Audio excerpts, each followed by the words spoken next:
yang kita tempuh hari ini menjadi pemudah jalan kita semua menuju ke surga. Mudah-mudahan duduk kita seperti digambarkan Rasulullah SAW tentang orang-orang yang membaca ayat Al-Quranul Karim dan mengkaji isinya di antara mereka, sehingga ghasyyatumur rahmah, mereka dicurah-curahi rahmat Allah, wa hafatsumul malaikah, dan mereka dinaungi sayap-sayap malaikat Allah, wa nazalat alaihim sakinah, dan turun ketentraman ke dalam hati mereka, wa dzakarahumullahu fi man indah, dan Allah Subhanahu wa taala menyebut-nyebut nama mereka semua dengan bangga pada makhluk mulia yang ada di sisi. Rekan-rekan yang disiapkan oleh Allah Subhanahu wa taala, sungguhnya sangat tepat apa yang disampaikan oleh para founding fathers negeri ini di dalam preambul atau mukaddimah dari konstitusi kita, Undang-Undang Dasar 1945, ketika mereka menyampaikan atas berkat rahmat Allah yang maha kuasa dan dengan didorongkan oleh keinginan luhur supaya berkehidupan kebangsaan yang bebas, maka rakyat Indonesia menyatakan dengan ini kemerdekaan. Sebuah pengakuan akan anugerah Allah atas berkat rahmat Allah yang maha kuasa.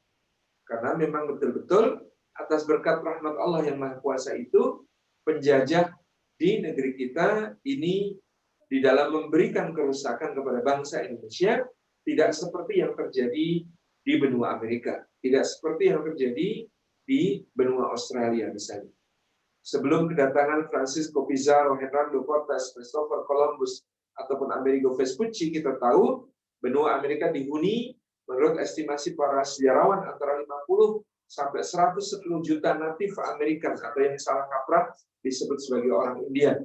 Sekarang mereka semua nyaris lenyap, bukan cuma fisiknya yang lenyap, tetapi bahkan kebudayaannya juga lenyap, bahasanya juga lenyap.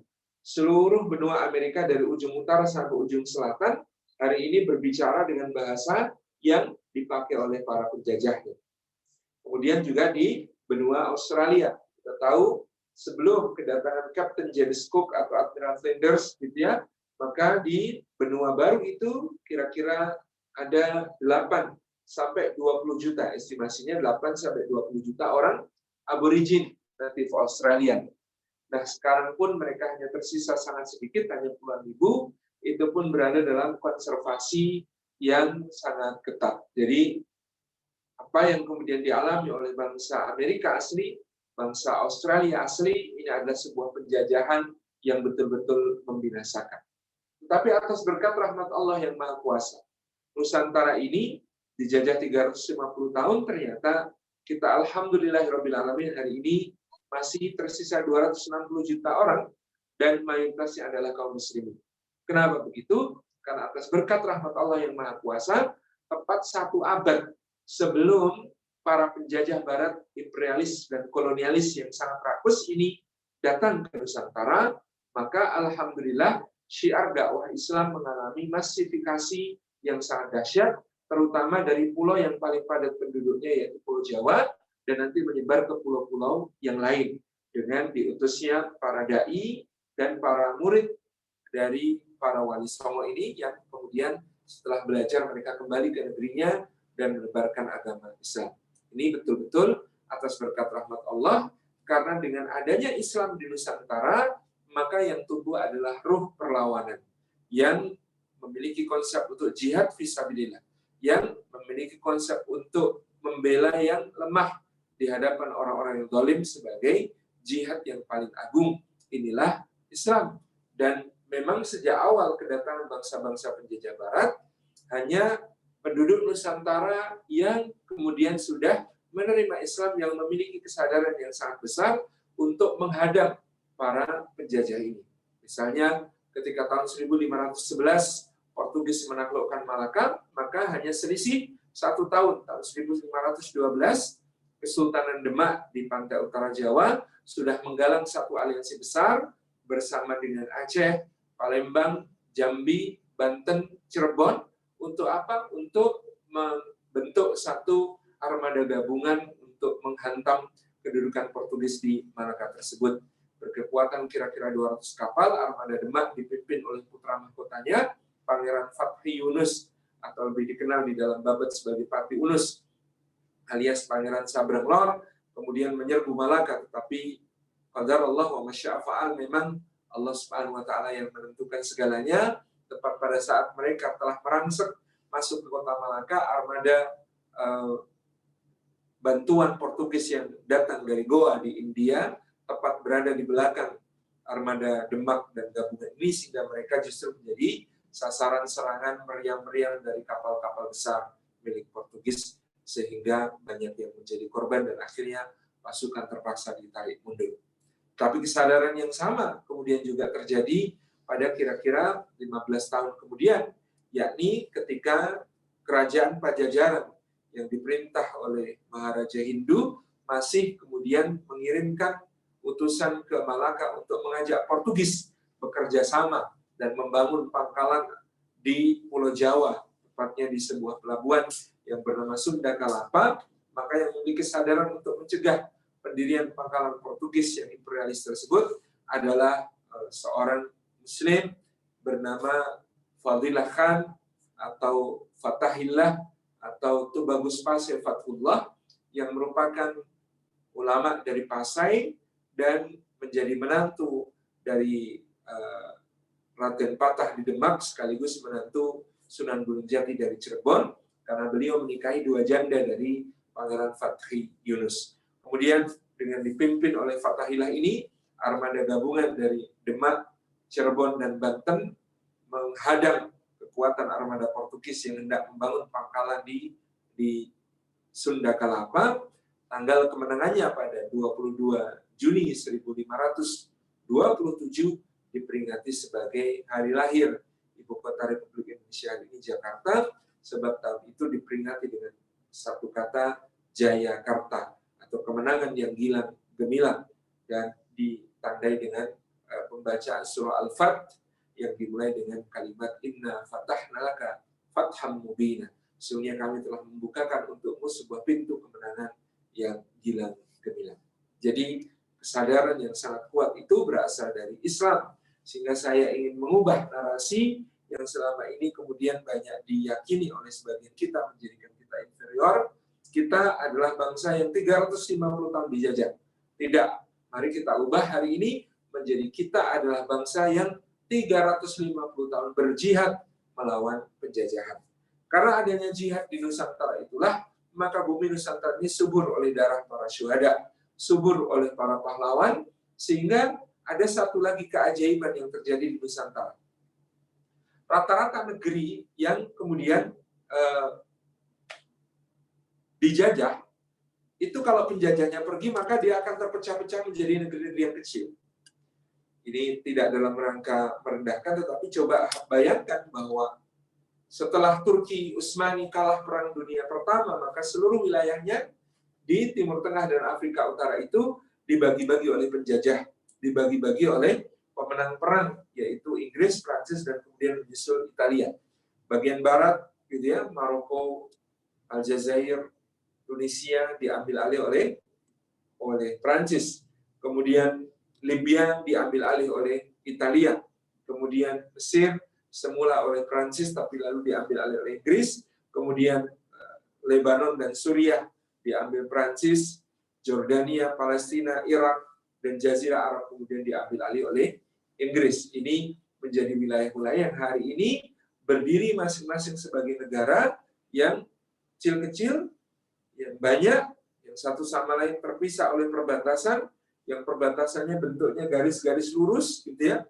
Coba kalau Anda perhatikan batas-batas negara di Afrika Utara dan Timur Tengah itu semuanya garis lurus, karena memang yang membagi-bagi adalah para penjajahnya, dibagi-bagi di atas peta, di garis-garis di atas peta sekehendak mereka. Subhanallah, gitu ya.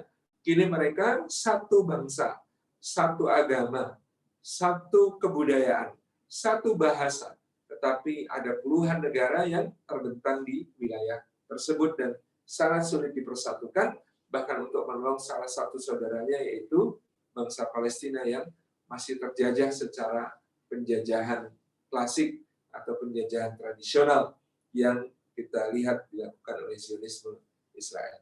Jadi kita bisa bayangkan betapa berbedanya Indonesia dengan hal itu ketika penjajahnya pergi, 77 kesultanan, 300 suku bangsa, 1.200 rumpun bahasa, 17.000 pulau.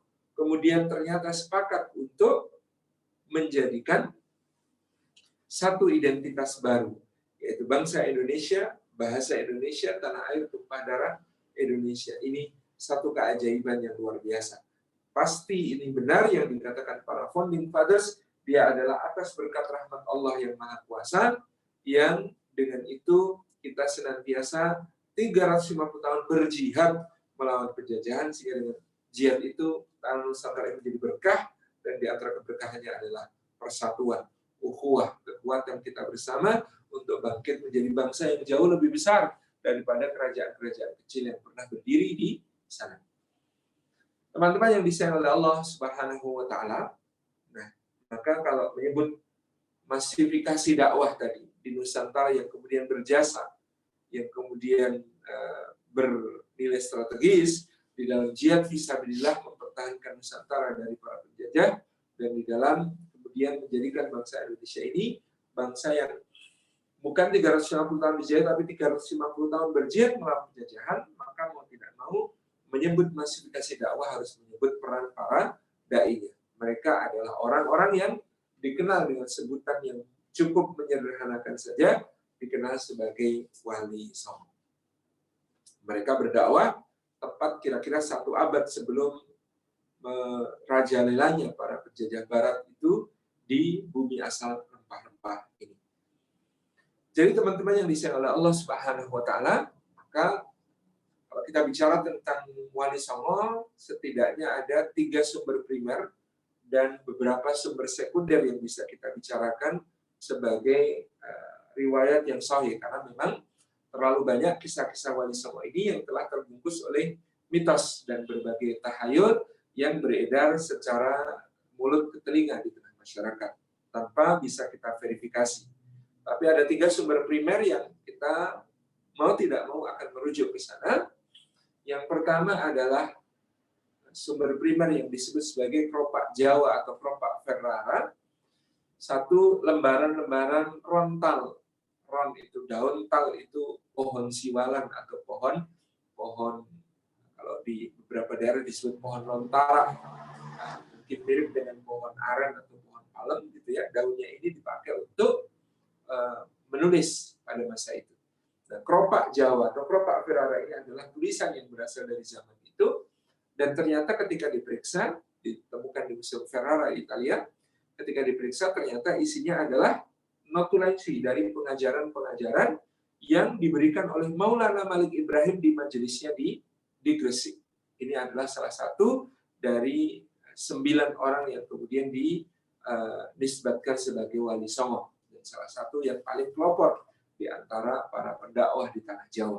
Maulana Malik Ibrahim dari Gresik ini meninggalkan satu catatan notulensi pengajian yang dilakukannya, barangkali dicatat oleh muridnya di atas sebuah lontara atau di atas sebuah keropak. Nah, lontara ini nulisnya teman-teman harus diperhatikan, dia terbuat dari daun yang halus dan agak tebal. Dia nulisnya bukan dengan pena, tetapi dengan pisau yang kemudian dirautkan sedikit demi sedikit. Masya Allah, ini sebuah ketekunan yang luar biasa. Kemudian sumber kedua yang juga sumber primer yang bisa kita perhatikan adalah Handbook Van Bonang. Handbook Van Bonang ini ada 2 naskah yang ditemukan di Leiden, Belanda, di mana Handbook Van Bonang yang diteliti oleh Rilke, seorang orientalis, naskah A ternyata berisi notulensi pengajaran-pengajaran Islam yang diduga dilakukan oleh Sunan Bonang di Tuban dan dicatat oleh salah seorang muridnya. Sebelum ke sana, saya perlu sampaikan kenapa Handbook Van Bonang bisa sampai ke Leiden, karena ketika Cornelis de Houtman itu mendarat di Tuban, maka dia menemukan perpustakaan itu di kediaman Bupati Tuban. Lalu dia pun merampas kedua naskah itu, naskah Handbook Van Bonang A dan Handbook Van Bonang B, untuk dibawa ke Belanda. Naskahnya alhamdulillah betul sampai ke Belanda, tetapi Cornelis de Houtman sendiri justru tewas di perjalanan pulang, yaitu di Aceh. Dia ditikam dengan rencang oleh seorang perempuan bernama Laksamana Kemalahayati dalam sebuah duel di atas kapal di Bandar Lamuri di Aceh. Ini yang kemudian terjadi pada Cornelis de Houtman pada tahun 1596. Di tahun 1598, buku beserta rempah-rempah yang diangkut oleh kapal-kapal Belanda itu tiba di negeri Belanda. Teman-teman yang disiapkan oleh Allah Subhanahu wa taala, Handbook Van Bonang A tadi sudah kita singgung, isinya adalah notulensi pengajarannya Sunan Bonang. Handbook Van Bonang B rupanya adalah berisi notulensi dari musyawarah para wali untuk membahas aliran-aliran menyimpang yang mulai timbul dan tumbuh di Jawa bersamaan dengan berkembang pesatnya dakwah pada zaman tersebut. Di situ ternyata disebutkan bahwa yang juga ikut berkembang di Nusantara adalah diantaranya Syiah Rafidhah, dan kemudian diantaranya adalah juga filsafat Wahdatul Wujud yang kemudian cukup membahayakan pemahaman orang awam akan akidah dan syariat Islam, sehingga termasuk salah satu tokohnya nanti akan eksekusi oleh para wali, yaitu Syekh Dinar atau Syekh Lemah Bang, yang juga punya murid namanya Ki Kebu Kenoma, dan dua-duanya meninggal dieksekusi karena sudah masuk ke dalam pembahasan hukum bukan hukum membuat rakyat memberontak pada penguasa.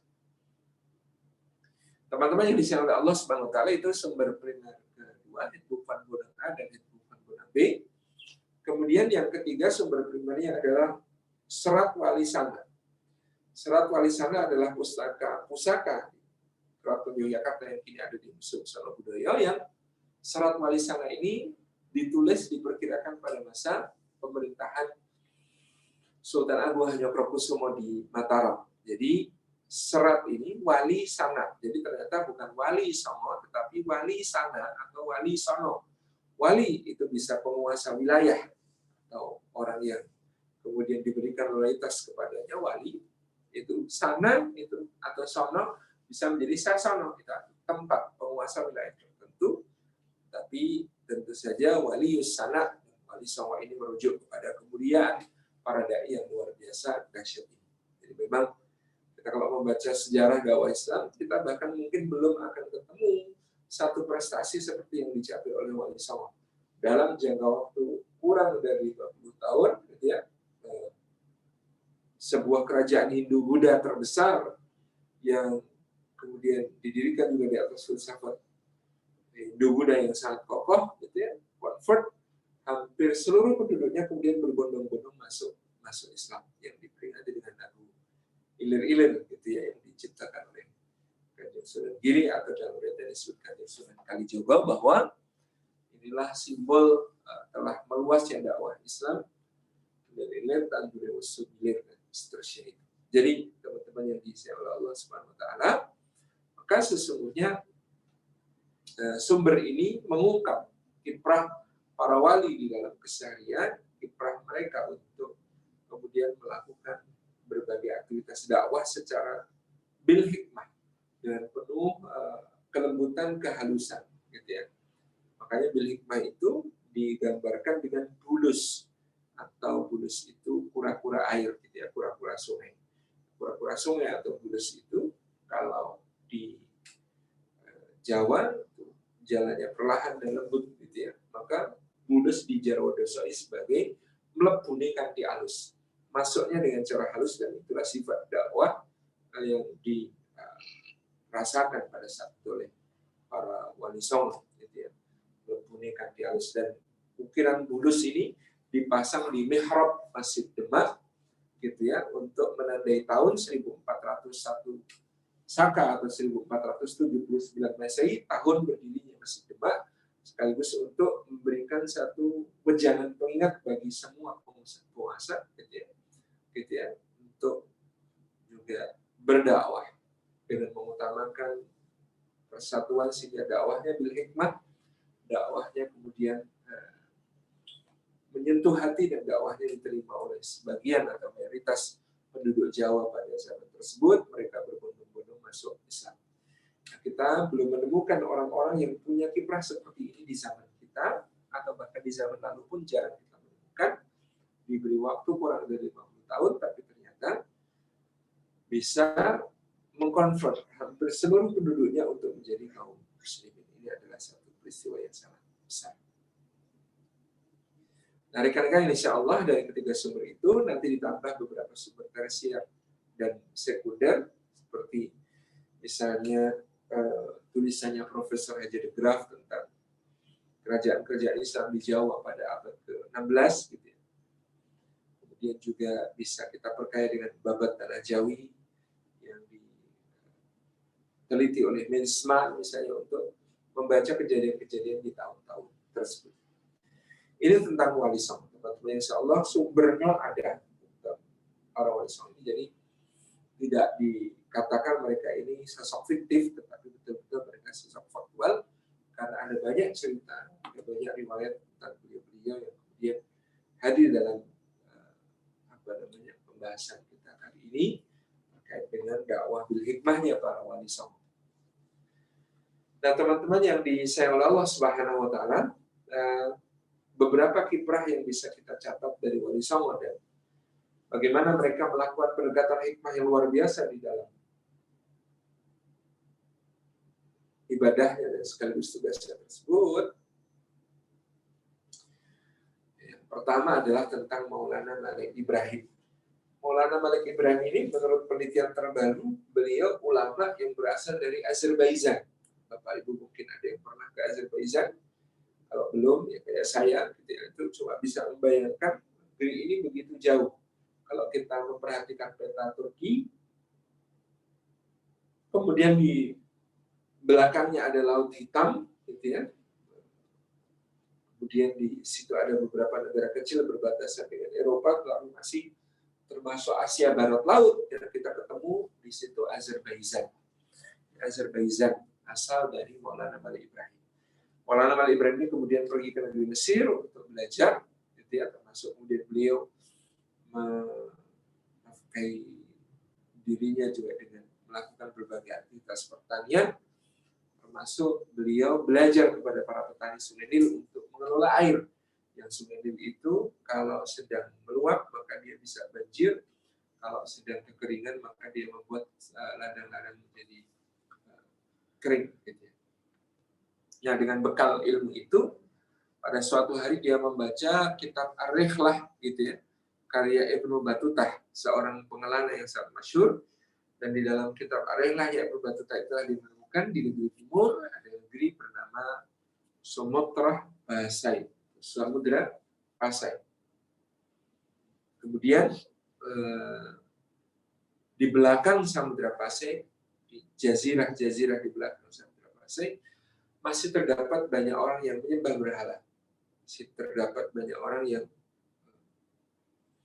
berada dalam kemusyrikan, sehingga kemudian berdakwah ke sana tentulah merupakan satu harapan besar dari para ulama. Maka dengan tekad kerja yang luar biasa, Maulana Malik Ibrahim mengarungi lautan ke timur, sempat berpindah-pindah kapal sesuai dengan kapal itu hanya berhenti di mana, begitu sampai dia tiba di negeri asal rempah-rempah tersebut, gitu ya, di negeri yang makmur. Tetapi pada waktu Maulana Malik Ibrahim datang di sekitar tahun 1401, gitu ya, maka kerajaan Majapahit yang menaungi wilayah itu sedang dalam kondisi perang saudara yang sangat parah. Karena perang saudara yang sangat parah disebut perang Paragraf antara Wikramawardhana di Istana Barat, menantu Raja Hayam Wuruk, sementara di timur ada Bre Wirabumi yang menjadi putra tiri dari Sultan Kubuana Nasri, ada dari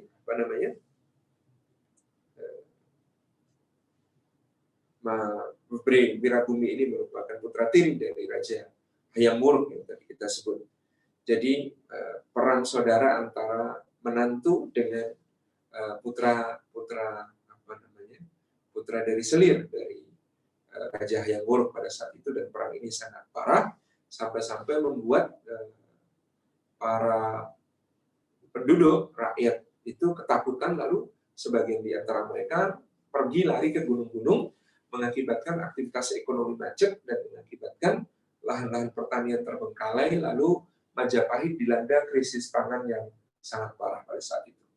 Maka begitu datang Maulana Malik Ibrahim, itu tidak langsung, ini ya bil hikmahnya luar biasa, tidak langsung mendirikan perguruan untuk mengajarkan Islam, tetapi yang beliau lakukan adalah mencetak sawah dan membangun bendungan dengan membendung muara Kali Bengawan untuk menjadi pengairan bagi sawah-sawah yang tidak dia cetak gitu ya. Dan ini beliau pelajari dari sistem irigasi yang ada di Sungai Nil di Mesir, itu diaplikasikan di sini menjadi sistem pertanian sawah yang pada waktu itu bisa panen 2 kali setahun, sesuatu yang sangat luar biasa, yang kemudian hasil dari pertanian yang dibina oleh Maulana Malik Ibrahim dengan merekrut penduduk sekitar ini adalah kemudian hasilnya disumbangkan kepada kerajaan Majapahit yang tengah dilanda kelaparan, sehingga nanti Maharani Suhita atau Ratu Suhita dari Majapahit, putri dari Wikramawardhana yang memerintah, itu akan memberikan penghargaan kepada Maulana Malik Ibrahim sebagai Wong Agung, diberi gelar Wong Agung. Demikian pula Maulana Malik Ibrahim tidak hanya cerdas membidik solusi dari permasalahan Majapahit, itulah dakwah bil hikmahnya, tapi juga beliau cerdas membidik peluang untuk membesarkan dakwahnya, yaitu ketika terjadi muhibah atau kunjungan dari Laksamana dinasti Ming bernama Cheng Ho atau Muhammad Ho, yang kemudian dia seorang Muslim beserta sekretarisnya yang bernama Ma Huan atau Muhammad Huan yang juga seorang Muslim. Ma Huan ini yang kemudian dihubungi oleh Maulana Malik Ibrahim, dia minta bantuan agar sebagian prajurit Cheng Ho ini dikerahkan untuk membantu Maulana Malik Ibrahim mencetak sawah-sawah di pantai utara dari wilayah yang membentang antara Tuban, Lamongan, dan Gresik sekarang, gitu ya, untuk kemudian menjadi solusi bagi krisis pangan Majapahit yang terus mengancam. Ini dikabulkan dan kemudian Maulana Malik Ibrahim berhasil membangun satu sistem persawahan luas yang menopang kebutuhan pangan kerajaan Majapahit. Itulah kenapa beliau diberi gelar Wong Agung, dianugerahi gelar Wong Agung oleh Maharani Suhita dari kerajaan Majapahit. Teman-teman yang insya Allah dari Maulana Malik Ibrahim kita belajar yang pertama adalah soal dakwah itu menjawab atau memberi solusi bagi persoalan bangsa. Itu yang kemudian dilakukan oleh Maulana Malik Ibrahim dengan mencetak sawah dan membangun bendungan. Yang kedua, dakwah itu harus cerdas, memanfaatkan peluang yang bisa diakses untuk kemudian membesarkan dampak dari dakwah tersebut seperti yang dilakukan Maulana Malik Ibrahim dengan bekerja sama dengan Laksamana Cheng Ho dan sekretarisnya Ma Huan untuk mengarahkan pasukan mereka mencetak sawah-sawah. Ini yang dilakukan oleh Maulana Malik Ibrahim di Gresik, gitu ya.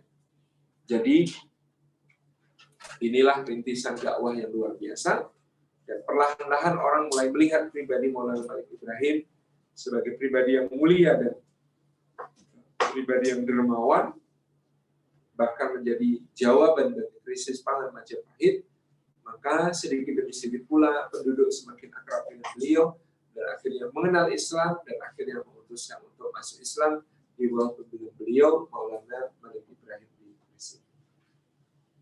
Ada pula yang lain yang datang berasal dari Uzbekistan. Kalau tadi kita bicara tentang Azerbaijan, kemudian kita bicara tentang Uzbekistan. Ada sebuah kota di Uzbekistan namanya Samarkand. Di Samarkand ada seorang ulama namanya Maulana Ibrahim As-Samarkandi atau Maulana Ibrahim dari Samarkand. Maulana Ibrahim punya putra, salah satunya namanya Maulana Ishaq bin Maulana Ibrahim As-Samarkandi.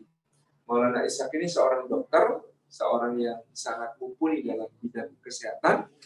Beliau datang ke Jawa dan langsung menuju ke ujung timur Pulau Jawa di sebuah kerajaan yang bernama Belambangan. Di Belambangan ini di bawah kepemimpinan Prabu Menak Sembuyu dan putrinya Dewi Sekardadu, gitu ya, itu ternyata mengalami wabah penyakit yang sangat dahsyat, pagebluk ya bahasa Jawanya, di dalam babat tanah Jawa disebut pagebluk. Pagebluk ini sore sakit, pagi mati, pagi sakit, sore mati.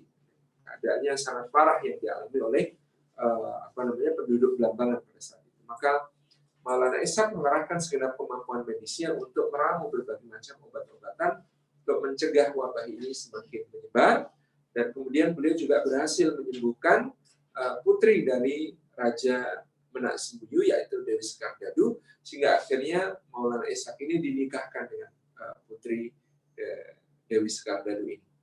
Dari pernikahan mereka kemudian sang putri hamil, tetapi intrik-intrik terjadi di istana. Ada orang-orang yang tidak menyukai kehadiran Maulana Ishaq yang seorang muslim yang kemudian giat berdakwah di Belambangan, sehingga ada orang-orang yang merasa terancam kedudukannya, terancam pengaruhnya, lalu mereka semua melancarkan fitnah kepada Maulana Ishaq, sehingga Maulana Ishaq ini diusir pergi dari Belambangan oleh Prabu Menak Sembuyu. Tetapi Allah menghendaki bahwa dakwah akan subur dan kuat lagi nanti di masa berikutnya. Putri dari Dewi Sekardadu ini kemudian oleh kakeknya dilarung ke lautan, tetapi alhamdulillah ditemukan oleh seorang saudagar besar bernama Nyai Gede Pinati, berasal dari Gresik. Kemudian dibawa ke Gresik, dididik dengan luar biasa. Setelah dewasa, akhirnya dia kemudian bisa mencari orang tuanya, yaitu menemui Maulana Ishaq yang ternyata bermukim di Pasai di Aceh. Kemudian setelah belajar ilmu agama cukup mumpuni dari ayahnya di Pasai dan dari ulama-ulama yang lain, kemudian Maulana Ishaq ini kembali, putra Maulana Ishaq ini yang bernama Maulana Ainul Yakin atau Raden Paku, kemudian pergi ke Gresik lagi untuk memulai dakwahnya. Dia membawa tanah yang dipesan ayahnya, carilah tanah yang mirip dengan ini untuk menjadi tempat berdakwah. Dan akhirnya beliau melanjutkan dakwahnya Maulana Malik Ibrahim di Gresik dengan membangun sebuah asrama tempat belajar Islam yang sangat terkenal, disebut sebagai pesantren Giri Kedaton. Di Kedaton Giri yang ada di Giri, Gresik ini kemudian terkenal ke seluruh Nusantara, menjadi tempat belajar Islam dari para ulama, ada pangeran dan putra-putra bangsawan dari Aceh, dari Jambi, dari Palembang, dari Banjar, dari Luwu, dari Gorontalo, dari Ternate, dari Tidore. Para bangsawan mengirim putra-putra mereka untuk belajar Islam ke Kedaton Giri yang ada di Gresik.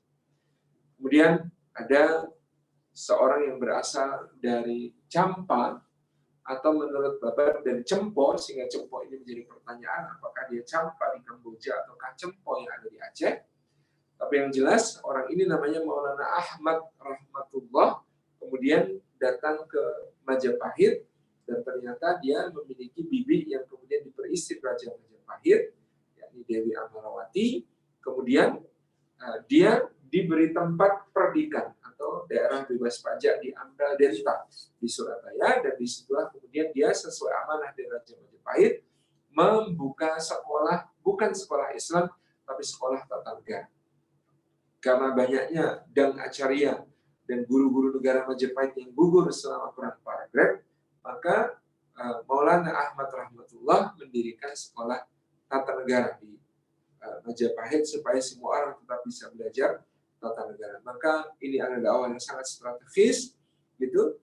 Dimana kemudian yang datang adalah kepada beliau ini para pangeran, para putra bangsawan, para putra patih dan tumenggung, gitu, yang datang untuk belajar Islam kepada belajar tata negara kepada Maulana Ahmad Rahmatullah alias Sunan Ampel, yang nantinya justru akan perlahan-lahan mereka menjadi pemeluk Islam yang taat dari kalangan para bangsawan karena didikan yang sangat lembut dan yang sangat sabar dari Maulana Ahmad Rahmatullah alias Sunan Ampel. Teman-teman yang disayang Allah Subhanahu wa taala, Maulana Ahmad Rahmatullah kemudian kedatangan tamu, seorang ulama berasal dari Palestina namanya Usman Haji, beserta putranya namanya Said Ja'far Shadiq. Maulana Usman Haji ini kemudian oleh Maulana Ahmad Rahmatullah diberi rekomendasi untuk menjadi military trainer, pengajar atau instruktur militer di kerajaan Majapahit, dan diterima dengan baik oleh sang raja melalui Jaya V. Kemudian dia menjadi pengajar tentara Majapahit yang sangat handal. Di keberadaan Maulana Usman Haji sebagai guru atau instruktur militer Majapahit ini bahkan bisa dilacak dengan cross-check kepada Sejarah dalam Waktu Renggong, buku yang ditulis oleh dinasti Kresna Kepakisan di Kerajaan Gelgel di Karangasem di Bali, gitu ya, yang mencatat bahwa Raja Kresna Kepakisan pada satu masa berkunjung atau sebar ke Majapahit, lalu ketika pulang dia diberi hadiah oleh sang raja. Hadiahnya berupa 60 prajurit terbaik Majapahit, yang ternyata 60 prajurit terbaik Majapahit ini semuanya disebutkan dalam naskah Bali tersebut sebagai Nyama Selam. Nyama itu artinya saudara, Selam itu artinya Islam. Gitu ya. Jadi inilah 60 Muslim pertama di Bali yang kemudian datang sebagai para prajurit hasil didikan military trainer kerajaan yang bernama Maulana Usman Haji atau Sunan Ngudung. Putranya Maulana Ja'far Shadiq diperintahkan berdakwah ke pantai utara Jawa. Kemudian dia memilih sebuah wilayah yang sangat cocok untuk dakwahnya. Di tempat itu dia karena rindu kepada kampung halaman, dia membangun masjid seperti nama masjid di kampung halamannya, yaitu Masjid Al-Aqsa, dengan dihiasi menara yang sangat indah, yang ukir-ukiran dan gaya seninya menyerupai bahkan candi-candi Hindu, tapi dia jauh lebih indah dan menarik. Kemudian di kota itu, karena kemudian ketika dia ditanyakan kota ini namanya apa, beliau menjawabnya sebagai kota Al-Quds. Tapi karena lidah Jawa kesulitan mengucapkan Al-Quds, maka kota tempat berdakwah Maulana Ja'far Shadiq di pantai utara ini kemudian juga diberi nama dengan Kudus. Al-Quds dibaca Jawa sebagai Kudus.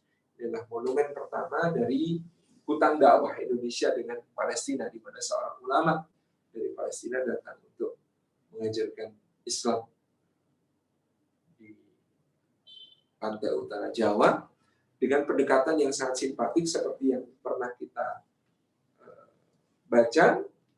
Sunan Kudus tahu orang di sekitar pantai utara Jawa itu penduduk beragama Hindu yang sangat memuliakan hewan sapi yang dianggap lembunan dini itu sebagai tunggangan dewa Siwa. Maka kemudian pada suatu hari beliau membeli sapi dan mengikatnya di halaman rumah beliau, di dekat masjid beliau. Maka orang Kudus pun berduyun-duyun datang untuk menyaksikan ada apa yang akan dilakukan oleh Sunan Gunung Jati kepada sapi. Apakah beliau akan menyakiti hati rakyat dengan menyembelih sapi terang-terangan di depan rumah beliau.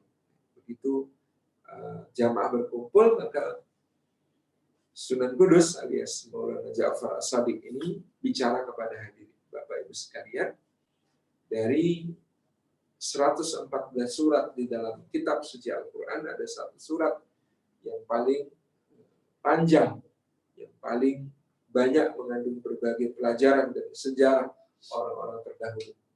Surat itu bernama Al-Baqarah alias surat sapi. Ini sangat simpatik gitu ya. Seakan-akan menyampaikan di dalam Al-Quran, saking dihormatinya sapi, maka ada surah judulnya Al-Baqarah alias sapi betina. Kemudian beliau menceritakan berbagai hal yang ada dalam surah Al-Baqarah kepada penduduk, gitu ya. Dan di akhir ketika kemudian cerita sedang seru-serunya, beliau biasanya mengakhiri cerita untuk beliau katakan, cerita akan dilanjutkan besok, gitu ya. Dan kemudian ini diulang-ulang demikian sampai penduduk merasa sangat nyaman berada dekat beliau. Sementara dakwah beliau berkembang dengan besar di pantai utara karena tadi melakukan pendekatan yang sangat simpatik terhadap kepercayaan penduduk setempat tentang sapi. Dan akhirnya kemudian beliau menjelaskan kalau sekarang di Kudus sebaiknya tidak perlu membeli sapi dan memakan sapi kalau dia dianggap sebagai hewan yang suci. Kita bisa mengajak kerbau atau binatang yang lain, kambing, sebagai bahan sembelihan untuk menjadi konsumsi daging. Gitu. Itu yang terjadi pada saat tersebut di Kudus dan sekitarnya. Kemudian ada ulama lain, Bapak Ibu Allah, namanya Maulana Abdurrahim Al-Maghribi, yang kemudian datang sebagai orang Berber dari Afrika Utara, gitu ya, dari Sub-Sahara. Al-Maghribi berarti berasal dari negara Maroko sekarang. Dia datang ke Nusantara untuk melakukan dakwah, dan keterampilan beliau yang paling diakui adalah keterampilan ilaj atau memberi terapi kepada orang-orang yang masih terlibat dengan perdukunan, dengan hal-hal yang gaib, mistik, dengan berbagai tukang sihir, tukang santet, dukun, yang pada waktu itu sangat marak di Jawa, apalagi setelah terjadinya perang Paragraf. Maka beliau mengalahkan semua tukang sihir, mengalahkan semua dewa-dewa yang disembah, gitu ya, sehingga dakwah Islam juga kian menyebar luas. Teman-teman, insya Allah, maka datang pula generasi berikutnya dari para wali ini yang semakin hikmah, semakin bertindak dengan penuh kebijaksanaan di dalam berdakwah. Misalnya yang paling terkenal tentu juga adalah Maulana Said alias Syahid atau Sunan Kalijogo. Tadi kita juga belum menyebut Aliuddin dan Taqiyuddin, dua ulama kakak beradik seperti kembar yang kemudian sering berdakwah di pelabuhan-pelabuhan, gitu ya. Mereka melihat pelabuhan ini kota-kota penting yang jatuh, gitu ya. Jangan sampai merembet, gitu ya. Seperti Malaka sudah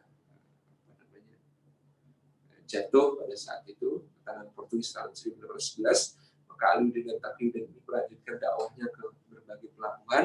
Mereka mengikuti kapal-kapal berlayar, kemudian membuka majelis-majelis ilmu di tiap kota dan pelabuhan yang disinggahinya. Masya Allah.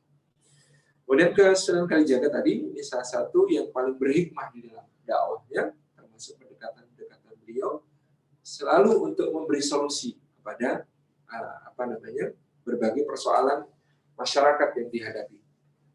Dalam Serat Wali Sana disebutkan, pada suatu hari beliau bertemu dengan seorang tokoh masyarakat bernama Ki Ageng Selo.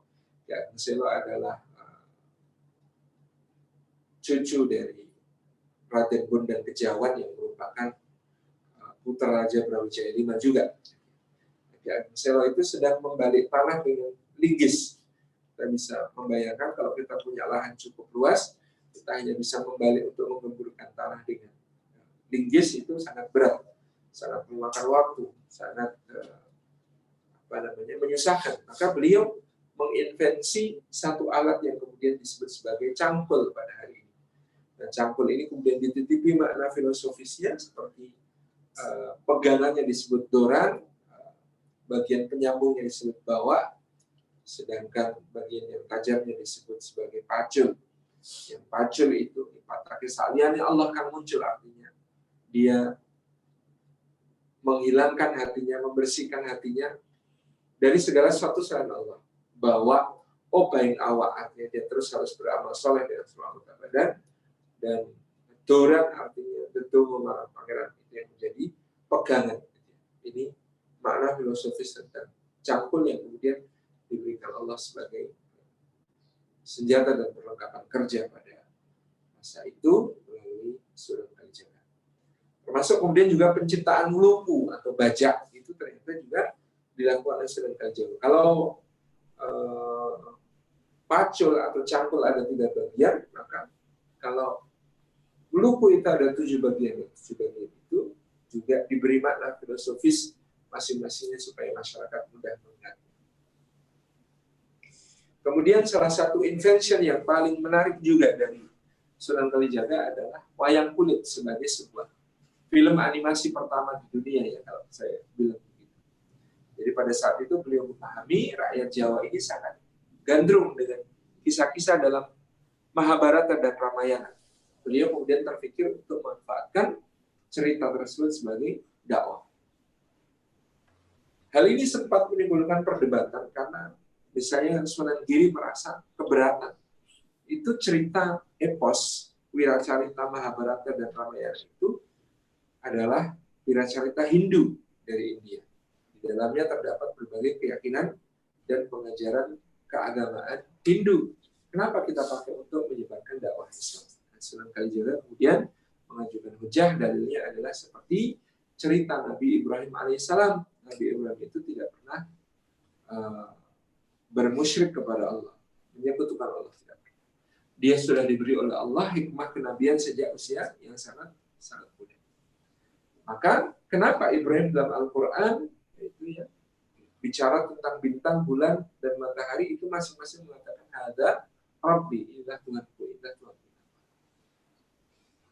Karena kata Sunan Kalijaga, gitu ya, Nabi Ibrahim bukan mencari Tuhan, tapi Ibrahim sedang berdakwah. Dia mendakwai kaum penyembah bintang dengan seakan-akan setuju pada penyembah bintang, lalu membalik logika masyarakatnya untuk kemudian mencintai masyarakatnya ini, dibalik logikanya untuk memahami yang benar dari ketuhanan Allah yang telah menciptakan bintang, yang telah menciptakan bulan, yang telah menciptakan matahari. Sama kata Sunan Kalijaga, saya bisa menggunakan cerita wayang ini, cerita Mahabharata dan Ramayana untuk menyampaikan dasar-dasar Islam. Maka akhirnya kemudian disetujui karena hujahnya Sunan Kalijaga sangat kuat, yaitu bahwa di dalam Al-Quran pun ada contoh bagaimana Nabi Ibrahim seakan-akan menyamai pemahaman kaum, menyamai tingkat intelektualitas kaumnya untuk menyembah bintang, bulan, dan matahari, tapi akhirnya berhasil menunjukin mereka kepada jalan yang lurus dengan hal tersebut. Sama dengan tadi wayang, cerita Mahabharata dan Ramayana itu adalah cerita yang sangat akrab bagi masyarakat, maka tinggal memasukkan unsur-unsur dakwah di dalamnya.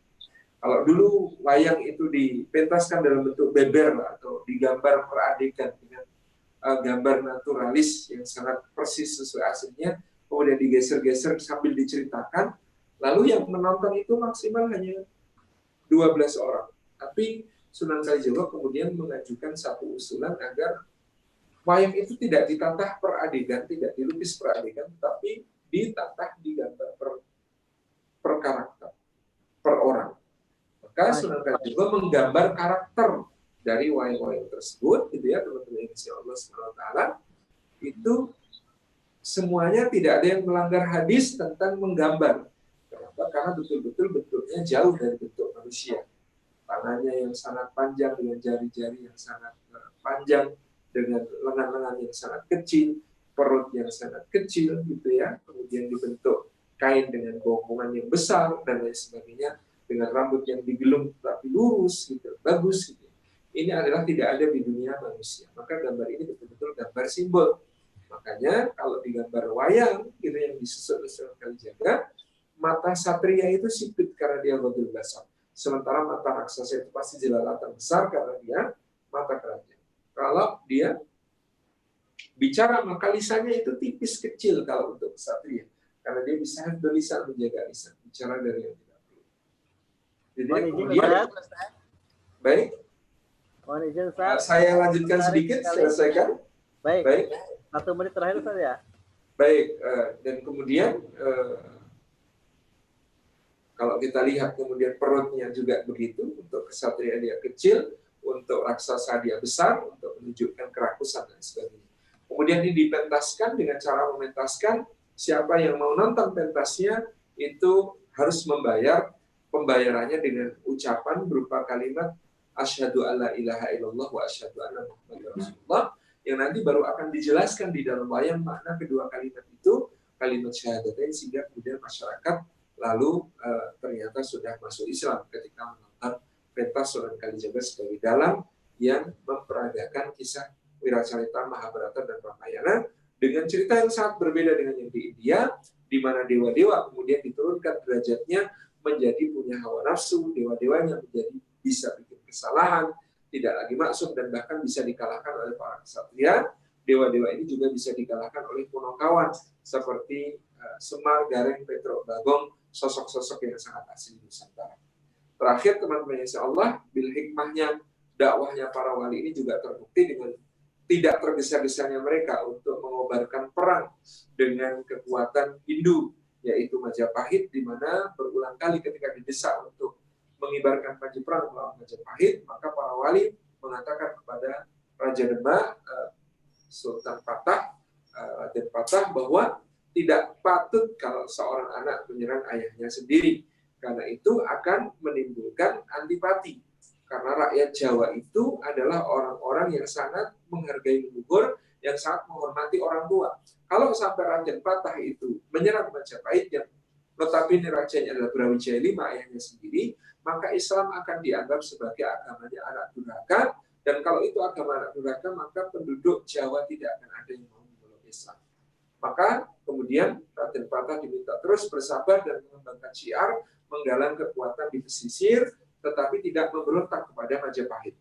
Dan ternyata betul pada tahun 1478 terjadi pemberontakan kepada Majapahit dan kudeta. Kudeta ini ternyata dilakukan bukan oleh kaum muslimin, tetapi oleh orang-orang sesama Hindu, yaitu dengan dipimpin oleh Girindrawardhana dia Ranawijaya dari Keling atau Kediri, yang kemudian berhasil merebut tahta Majapahit dari Raja Brawijaya V. Dia duduk di tahta sebagai Brawijaya VI. Selama memerintah dia mencoba akomodatif terhadap Islam, tapi akhirnya dia dikudeta oleh seorang wakilnya, yaitu Patih Udara, dan pada tahun 1501 Patih Udara pun memerintah dengan gelar Brawijaya VII. Nah, Brawijaya VII ini sangat agresif terhadap Islam, dia sangat ofensif menyerang Islam. Kemudian terjadilah peristiwa yang disebut sebagai penyerbuan Giri Kedaton di tahun 1503. Penyerbuan ke Giri Kedaton yang dilakukan oleh Majapahit yang dipimpin Prabu Udara atau Patih Udara ini, yang kemudian menyebabkan Demak memproklamasikan perang kepada Majapahit. Jadi yang akan diperangi Demak bukanlah ayahnya Raden Patah, bukanlah moyang, bukanlah leluhur, tapi justru perebut tahta, tapi justru adalah tukang kudeta. Sehingga kemudian pada saat itu rakyat berduyun-duyun mendukung Demak. Meskipun mereka belum masuk Islam, tapi akhirnya mereka mengikuti agama Raden Patah yang dianggap sebagai pewarisan Majapahit, karena dia seorang pangeran dari Majapahit, dan kini karena dia beragama Islam, maka rakyat pun juga berduyun-duyun masuk kepada agama Islam, mengikuti Raden Patah dengan syiar kesabaran yang luar biasa, penuh hikmah, tidak langsung menyerang, tetapi menunggu kesempatan yang tepat untuk mempermaklumkan perang kepada orang-orang yang telah menggolimi dakwah, yakni dengan menyerbu Giri Kedaton pada tahun 1503. Terima kasih.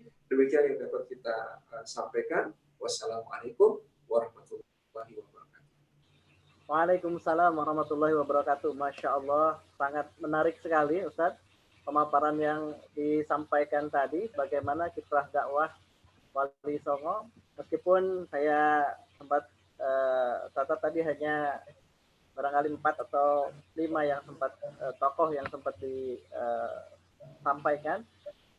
Ini karena keterbatasan waktu kita, Ustadz, mohon maaf. Jadi di aplikasi Zoom meeting ini sudah antri banyak pertanyaan. Saya catat ada 7. Ini pertanyaannya panjang-panjang, dimaklum para pesertanya Widya Iswara, Ustadz, para pengajar ya. Jadi pertanyaannya juga panjang-panjang, Ustadz.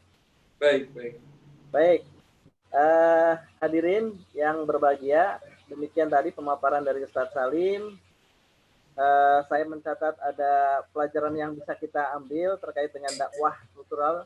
Yang pertama adalah bagaimana dakwah itu harus mampu menjawab atau memberi solusi bagi persoalan bangsa. Sebagaimana yang dicontohkan oleh Maulana Malik Ibrahim, Sunan Gresik, dengan persawahan, sistem persawahannya. Kemudian yang kedua adalah dakwah harus cerdas, memanfaatkan setiap peluang yang bisa diakses untuk membesarkan dakwah itu sendiri. Ini hanya satu kesimpulan sementara saja, dan tentu esensi dari materi yang disampaikan Ustadz tadi begitu luas. Oleh karena itu langsung saja kita akan buka ruang interaktif. Yang pertama adalah saya akan bacakan Ustadz pertanyaan-pertanyaan yang sudah masuk lewat Zoom meeting, kemudian lewat WhatsApp, yang nomor WhatsApp yang disampaikan oleh panitia. Juga ada pertanyaan lewat live chat di YouTube, Ustadz. Baik, pertama saya bacakan dulu yang melalui Zoom group chat. Ada pertanyaan dari Bapak atau Ibu ATS, ini inisialnya. Assalamualaikum Ustadz Salim. Mohon izin bertanya, menurut Ustadz, apakah terdapat relevansi dakwah kultural Wali Songo jika dihubungkan dengan isu wacana Islam Nusantara? Silakan dijawab, Ustadz. Baik. Konsep Islam Nusantara sendiri yang saya baca dari beberapa tulisan Kiai Haji Ma'ruf Amin dan penjelasan beberapa ulama sepuh sebenarnya sangat-sangat baik dan menekankan pada aspek yang pertama tawasud, moderat, yang kedua tawazun, seimbang, yang ketiga tasamuh, toleran. Dan ini memang konsep dakwah yang juga dulu dilakukan oleh para wali songo. Kemudian saya juga pernah mendapat dari almarhum Kiai Haji Sultan Fatani sebuah nadom ya, yang kemudian untuk kita yang mempertanyakan siapakah dan apakah Islam Nusantara itu, beliau membacakan nadom untuk saya, wa menja'a bihi Islam Nusantara tis'atu awliya illahi fi Jawa. Siapakah yang datang dengan membawa Islam Nusantara, mereka adalah 9 wali di tanah Jawa. Nah, kalau kemudian kita merujuk kepada sejarah, tentu 9 wali tanah Jawa ini mayoritasnya bukan orang Jawa, gitu ya. Tadi kita sebut Maulana Malik Ibrahim dari Azerbaijan, gitu ya, Maulana Ahmad Rahmatullah dari Campa, gitu ya, Sunan Giri berasal dari ayahandanya berasal dari Uzbekistan, kemudian ada Maulana Ja'far Shadiq Sunan Kudus itu berasal dari Palestina, gitu ya. Jadi berarti sebenarnya dia bukan sesuatu yang khas Nusantara, tetapi dia kembali dirujukkan kepada nilai-nilai yang berasal dari dakwahnya Rasulullah dan para sahabat yang pada waktu abad ke-15 yang sangat signifikan dakwah di Nusantara itu, ini dikembangkan oleh para wali songo dengan tadi tawazun, seimbang, gitu ya, tawasud, moderat, dan tasamuh atau toleran. Toleran bisa kita lihat tadi pada apa yang dilakukan di Sunan Kudus, dan Sunan Kalijaga, gitu ya. Tawasud, moderat kita bisa lihat dari ajaran Islam yang diajarkan, kemudian bukanlah pemahaman-pemahaman yang ekstrim, gitu ya. Kemudian juga tawazun dalam arti seimbang dakwah yang mereka lakukan, tidak hanya mengajarkan teks dan mengangkat sisi kognitif pengajaran Islam, tapi juga menjadi solusi dari berbagai permasalahan umat yang terjadi pada masa itu.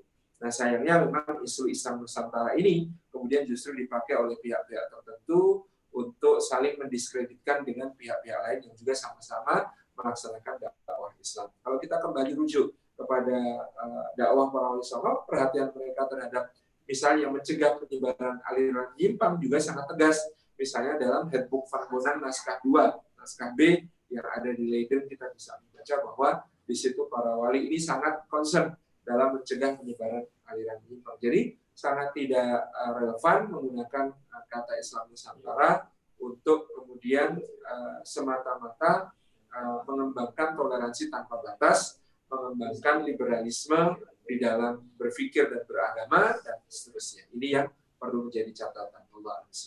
Baik, terima kasih jawabannya, Ustaz. Selanjutnya pertanyaan kedua, Ustaz, dari Bapak Anton, Coach Anton. Assalamualaikum, Ustaz. Mohon izin bertanya. Apakah bentar, Ustaz.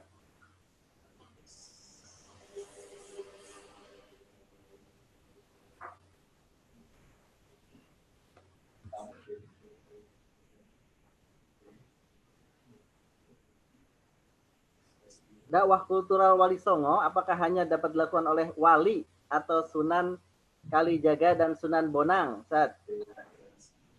Tentu kita semua dalam kapasitas kita masing-masing sangat bisa melakukan apa yang beliau-beliau lakukan di dalam pendekatan-pendekatan dakwah yang sangat menarik ini. Intinya kan kalau kita ambil pelajaran adalah satu, dakwah mereka itu bil hikmah, memberi solusi pada apa-apa yang menjadi permasalahan masyarakat, gitu ya. Kemudian kreatif, yang kedua, setelah menjadi solusi, yang kedua kata kuncinya kreatif. Tadi dengan inovasi-inovasi yang dilakukan oleh misalnya Sunan Kalijaga dengan membuat cangkul, membuat bajak, sampai membuat pertunjukan yang bisa dinikmati oleh rakyat seperti wayang kulit. Kemudian juga bagaimana dia strategis.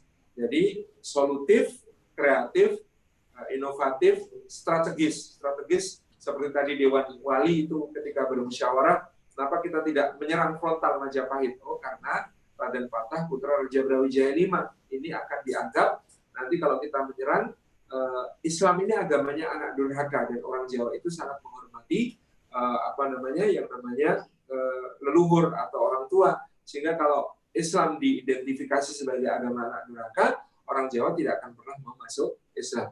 Jadi bagaimana kemudian mengatur momentum tepat kapan kemudian melakukan serbuan, yaitu ketika sudah ada casus belli di mana kemudian Brawijaya 7 alias Patih Udara melakukan penyerbuan ke kiri, itu baru kemudian dilakukan serangan balasan oleh Demak, yang kemudian justru rakyat seluruhnya mendukung Demak, karena di bawah pemerintahan Brawijaya 7 Majapahit semakin merosot dan terjadi berbagai krisis di mana-mana, dan Demak dianggap yang bisa menjadi solusi baru bagi rakyat. Itu yang ada lanjutan pertanyaannya, Ustaz. Baik. Dengan kata lain, apakah dakwah kultural yang dimaksud adalah dakwah Islam gaya Jawa atau dakwah sunnah Nabi yang mengubah atau memodifikasi budaya Jawa? Jazakallah, Ustaz. Saya kira ini adalah manhaj dakwah yang sangat nabawi, yang sesuai dengan sunnah-sunnah Rasulullah SAW. Tentu tidak persis sama dengan yang dilakukan oleh Rasulullah, tetapi nilai-nilai yang kemudian dilakukan adalah sama dengan nilai-nilai yang kemudian menjadi acuan dakwah Rasulullah SAW. Di mana beliau SAW misalnya di Madinah, beliau juga sangat menghargai apa yang ada di Madinah, kondisi di Madinah yang majemuk, di mana beliau kemudian merumuskan Sahifatul Madinah atau Piagam Madinah untuk mengikat penduduk Madinah baik yang sudah muslim, yang masih musyrik, kemudian juga orang-orang ahli kitab Yahudi dan Nasrani gitu ya. Bagaimana Rasulullah di awal Madinah itu berpenampilan seperti para rabi atau ahbar Yahudi untuk kemudian meneguhkan bahwa beliau adalah pewaris dan penerus risalah para nabi-nabi Bani Israel dan lain sebagainya. Itu nilai-nilai yang sama yang tentu sangat universal, bisa diterapkan tidak hanya di Jawa oleh para wali ini, tetapi kemudian juga bisa dilakukan oleh para murid mereka di berbagai negeri. Kita tahu yang berdakwah ke Kalimantan, itu misalnya Lambung Mangkurat dan sebagainya adalah santri-santri dari Giri. Kemudian yang berdakwah ke Sulawesi, Datuk Ritito, Datuk Ribandang, Datuk Ripatimang, mereka juga pernah selain belajar di Pasai, mereka belajar di Gresik. Demikian pula yang berdakwah ke Maluku, berdakwah ke Palembang, Jambi, semuanya adalah orang-orang yang kemudian memiliki acuan nilai yang sama, dakwahnya dakwah sesuai sunnah, dakwah sesuai pendekatan-pendekatan yang dilakukan Rasulullah SAW dengan memahami konteks latar sosio kebudayaan setempat. Ini yang dilakukan oleh Wali Songo di Jawa, tapi secara pattern polanya bisa kita tiru di manapun juga. Baik, Ustaz. Pertanyaan yang ketiga, Ustaz, dari Bapak Didi Carsidiawan. Assalamualaikum, Ustaz Salim. Bagaimana menurut Ustadz tentang paham Islam Nusantara? Nah, ini kira-kira pertanyaannya hampir sama ya. Benarkah Islam Nusantara diasosiasikan dengan dakwah yang dilakukan oleh para wali songo? Tadi sudah terjawab ya Ustadz ya pertanyaan ini. Betul. Intinya tadi bahwa konsep Islam Nusantara yang benar itu tawazun, tawasud dan juga tasamuh ya, toleran. Kalau yang seperti ini berarti relevan dengan dakwahnya para wali songo ya Ustaz ya. Betul. Baik. Berarti ke pertanyaan yang keempat Ustaz dari Bapak Zainal Imtihan. Assalamualaikum, izin bertanya Ustaz. Pada masa awal dakwah Wali Songo masih menekankan media dan metode penyampaian materi dakwah sebagai bungkus supaya mudah diterima masyarakat. Sedangkan esensi ajaran masih dinomorduakan karena faktor literasi masyarakat yang masih rendah.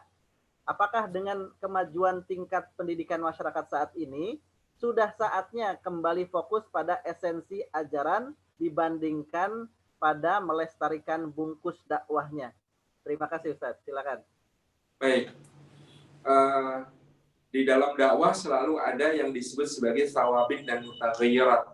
Sawabit adalah nilai-nilai tetap yang tidak berubah, bahwa yang kita dakwakan adalah tauhid, mengesahkan Allah, meninggalkan segala sesembahan selain Dia, mengakui Rasulullah SAW sebagai suri tauladan, dan menjadikan apa yang datang dari Allah dan Rasulnya sebagai pedoman di dalam kehidupan kita. Itu sawabit, itu sesuatu yang tidak akan pernah berubah kapanpun.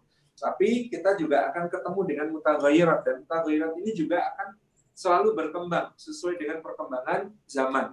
Artinya apa? Pendekatan dakwah lewat sosiokultural juga akan selalu diperlukan di berbagai zaman. Di masa sekarang misalnya, kita tahu kita berhadapan dengan kaum millennials, gitu ya. Maka berdakwah kepada millennials juga tidak akan bisa hanya membawa esensi. Apa iya bisa millennials diajari materi-materi tarbiyah kita dari awal sampai akhir dari makna syahadatain itu hanya dengan pengajian yang terus-menerus gitu. Tidak mungkin. Kita tetap akan kemudian melakukan pendekatan sosiokultural sebagai mutaghayyirat, sebagai wasilah dakwah. Maka kita kenal Ustadz Hanan Attaqi dengan pendekatan pemuda hijrahnya, dengan aktivitas banyak main, banyak pahala sedikit dosa gitu ya, banyak main banyak manfaat, banyak pahala sedikit dosa. Itu kan pendekatan bagaimana kemudian beliau melaksanakan dakwah itu. Ya, ceramahnya sedikit sekali. Yang lebih banyak adalah kemudian menemani generasi muda untuk main, menemani generasi muda untuk kemudian main skateboard, main para layang, main ski air, main segala macam gitu ya. Teman-teman yang lain dengan pendekatan hobi basket, hobi ini, hobi itu, selalu akan tidak pernah lepas yang namanya konteks. Tidak pernah bisa terjadi dakwah hanya esensi, karena selalu bungkus itu selalu dihargai dan menjadi penting bagi manusia. Jadi kita tidak akan pernah lepas dari yang namanya konteks dan tidak akan pernah lepas dari kreativitas untuk menghadirkan dakwah itu dengan berbagai macam kemasan. Karena apa? Karena itulah sifat manusia di berbagai zaman sekalipun. Jadi Rasulullah sendiri pun tidak hanya esensi. Beliau juga selalu memberikan apa yang menjadi konteks dari apa-apa yang beliau dakwahkan. Jadi sampai kapanpun dakwah selalu akan memerlukan kontekstualisasi dan bagaimana mutaghayyirat, hal-hal yang bisa kita sesuaikan dengan perkembangan zaman menjadi media kita berdakwah. Kita sekarang juga memakai teknologi dengan berbagai pendekatannya. Ini kan berarti juga sangat kontekstual. Demikian. Baik, jazakallahu khair jawabannya Ustaz. Ini ada pertanyaan yang masuk melalui WA Panitia. Juga pertanyaan yang sama disampaikan lewat live chat YouTube. Ustadz, benarkah Wali Songo adalah utusan resmi Islam dari kekhilafahan Turki Utsmani untuk Nusantara? Apakah Islam masuk pertama kali di tanah Nusantara dibawa oleh Wali Songo? Demikian Ustadz, silakan. Baik, pertanyaan pertama, memang ada beberapa kawan sejarawan yang memiliki pendapat demikian. Tetapi kalau kita mencocokkan timeline, ini menjadi kurang pas. Karena Daulah Turki Utsmaniyah baru berdiri menjadi kekhalifahan itu tahun 1518 di bawah Sultan Salim pertama setelah kemudian menguasai Hijaz dan Afrika Utara, gitu ya, dan memindahkan segala atribut kekhalifahan Abbasiyah yang ada di Kairo di bawah Kesultanan Mamluk, dibawa ke Istanbul. Jadi sebelum itu Kesultanan Turki Utsmani adalah sebuah sultanan kecil saja, kesultanan yang hanya bagian dari kekhalifahan besar Islam di bawah daulah Abbasiyah yang saat itu menjadi fase akhir di Mamluk, fase akhir di Turki, di Mesir, gitu ya. Jadi timeline-nya tidak cocok kalau itu adalah utusan Turki Utsmani karena kekhalifahannya masih Abbasiyah yang ada di Mesir. Yang kedua, dari sisi madhab, madhab fikih yang kemudian berkembang dan di Nusantara juga tidak nyambung karena mazhab fikih yang digunakan resmi di Daulah Turki Utsmaniyah adalah Hanafi, sementara yang berkembang di Nusantara adalah fikih Syafi'i. Kalau saya lebih cenderung ini adalah sebuah sampai saat ini ya, karena kita belum menemukan bukti-bukti yang nyata untuk mendukung teori bahwa dia dikirim secara terorganisir oleh satu kekuatan. Saya lebih cenderung pada ini adalah inisiatif ulama-ulama yang memiliki tekad baja yang sangat kuat untuk melaksanakan dakwah pada saat itu, gitu ya, atas tentu taufik dari Allah Subhanahu wa taala. Jadi Maulana Malik Ibrahim dari Azerbaijan, Maulana Ja'far Shadiq dari Palestina, Maulana Ishaq dari Uzbekistan, gitu ya, dan ulama-ulama yang lain ini datang ke Nusantara dengan sebuah tekad dakwah yang memang luar biasa. Memang menjadi masuk akal kalau ada yang berteori bahwa tidak mungkin mereka itu dengan kemauan sendiri, melainkan mereka adalah diutus oleh satu kekuatan yang terkoordinasi. Tetapi kita belum menemukan dokumen yang atau artefak yang bisa mendukung teori tersebut, karena kalau kemudian kita ambil bahwa spekulasi bahwa ini benar, maka kemungkinan yang melakukannya adalah Mamluk, bukan Turki Utsmani, tetapi Daulah Mamluk yang ada di Mesir. Adapun Daulah Mamluk yang melanjutkan Daulah Ayyubiyah di Mesir ini memang bermadzhab Syafi'i, dan ini juga tersambung dengan Kesultanan Samudra Pasya yang berdiri di abad ke-13. Karena zaman itu adalah zaman perang salib dan invasi Mongol, sementara kaum muslimin di Timur Tengah sangat menghajatkan logistik yang sangat kuat, dana yang sangat besar untuk membiayai perang melawan pasukan salib dan pasukan Mongol. Maka mereka mengamankan jalur perdagangan yang disebut sebagai jalur rempah. Nah, ini dengan mendirikan pangkalan-pangkalan militer di berbagai pelabuhan, dan termasuk yang didirikan adalah Samudra Pasya di ujung utara Sumatera, yang kemudian nama sultannya Sultan Malik As-Saleh, Sultan Malik Abdul. Ini persis sama dengan sultan-sultan yang ada di Mamluk Mesir maupun Ayyubiyah di Suriah. Jadi kalau kita perhatikan, justru pengaruhnya yang lebih kuat adalah dari Mamluk dan Ayyubiyah, sehingga kemudian para ulama ini ketika di Nusantara mereka juga menyebarkan mazhab Syafi'i sesuai mazhab negara Ayyubiyah dan Mamluk pada saat tersebut. Nah, kalau Islam masuk pertama ke Nusantara, kita sekarang mendapat bukti yang kuat dari teori Arabiah atau teori Buya Hamka. Buya Hamka menyampaikan Islam masuk Nusantara pertama kali pada abad pertama Hijriah dengan ditemukannya surat dari Maharaja Sri Indrawarman untuk Muawiyah dan Umar bin Abdul Aziz yang menyatakan dimintakannya dikirimkan guru-guru untuk mengajarkan agama Islam ke Bandar Sriwijaya pada abad ke-8 tersebut, awal abad ke-8 di masa pemerintahan Umar bin Abdul Aziz sudah sempat dikirim, dan kemudian hal itu diperkuat dengan kronik dinasti Tang, di mana terdapat pengiriman budak Zanj atau berkulit hitam dari Sriwijaya ke Silifosi ke dinasti Tang yang merupakan hadiah dari Raja Sriwijaya untuk Kaisar Cina.